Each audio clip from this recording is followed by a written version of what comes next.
fractions, we are going to talk about reducing them.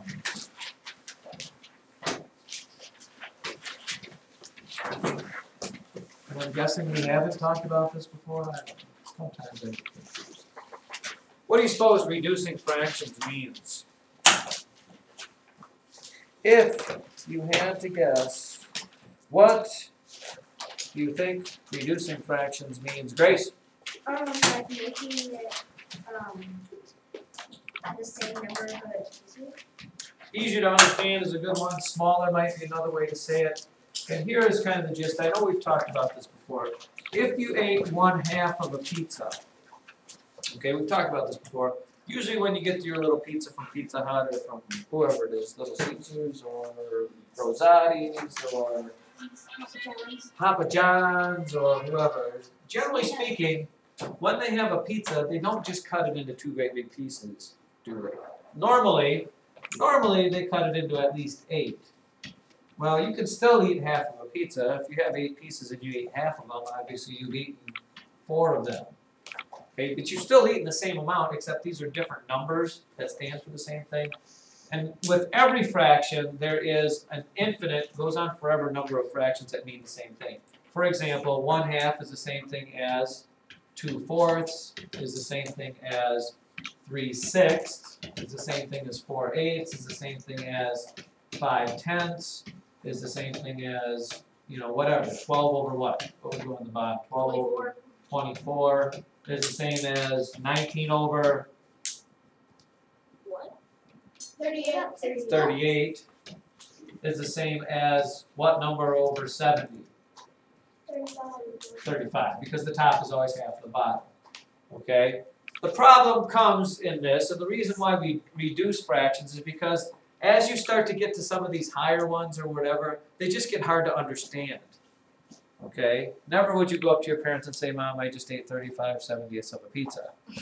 Okay? Because it takes us a long time to think about what that really is. So we always, when we talk about fractions, we always use what we call the lowest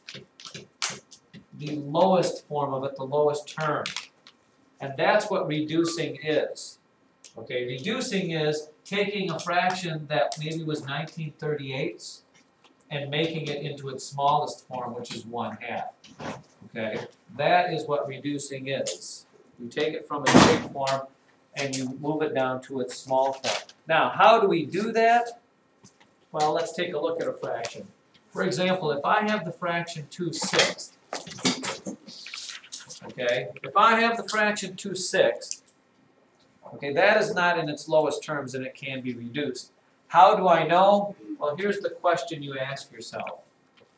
You need to ask yourself if there, what happened to my writing here? Ask yourself if there is a number that you can divide both the top and the bottom by.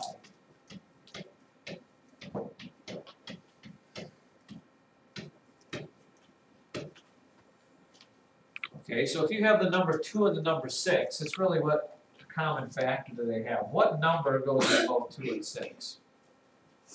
Eli? 1. Besides 1. 1 won't reduce us anything. 2. Give me another one. Yeah, it's got to be a number besides 1. I should probably put that in here. Besides 1. Yeah.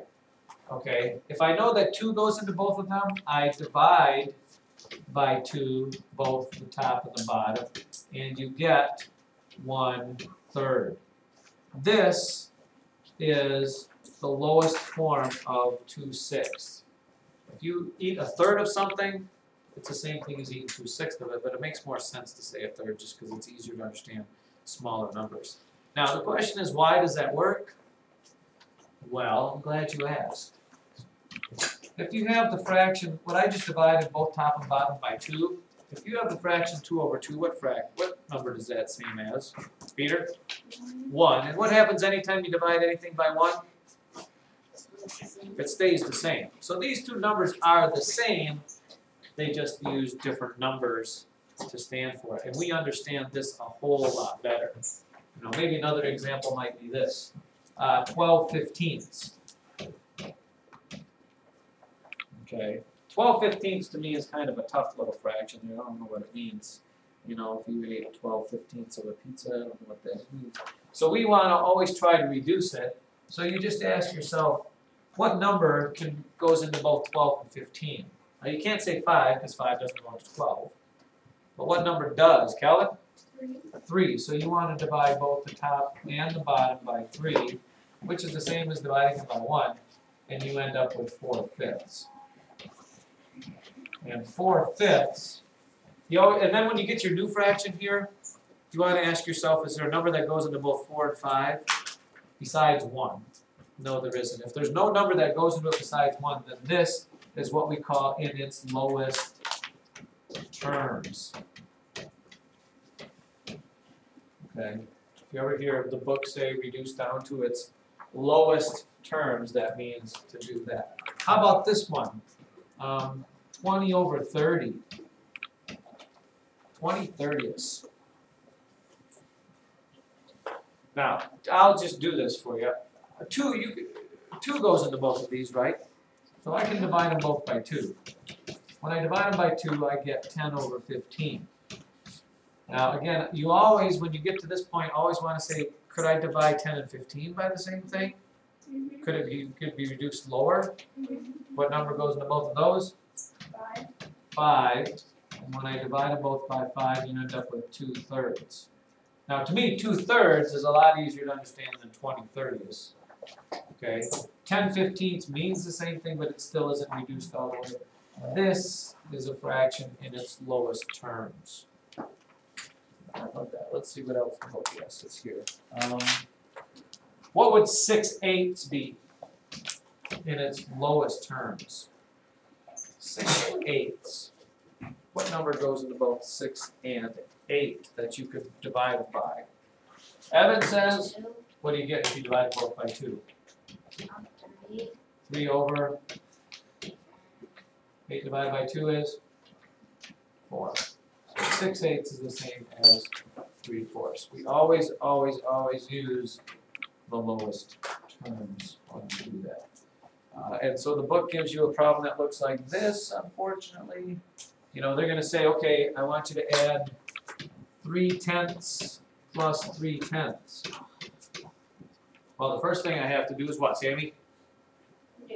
Yes, write them up and down. We're only going to reduce our answer, by the way. We're not going to reduce anything till we get to the end of a problem.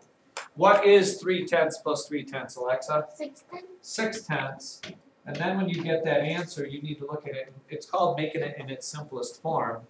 What number goes into both 6 and 10 that you can change it, Savannah? 2, and if you cut them both in half, you get, Savannah, 3/5. So that is your lowest terms. So you need to, anytime you're working with fractions, okay, pretty much every time you're going to reduce it. Every once in a while they will say, if they say this, if they say, you know, if they say write 7/8 with a denominator of 16, make 7/8 a denominator of 16. Have we done this before? We have, haven't we? Yeah. What do? Multiply by 2, multiply by 2. You don't have to reduce this because this is what they wanted you to do. But if you go do a problem like this, you have to reduce it like that. I can't remember if it was you guys or 6th grade that did this. Young Mr. Kunzendorf.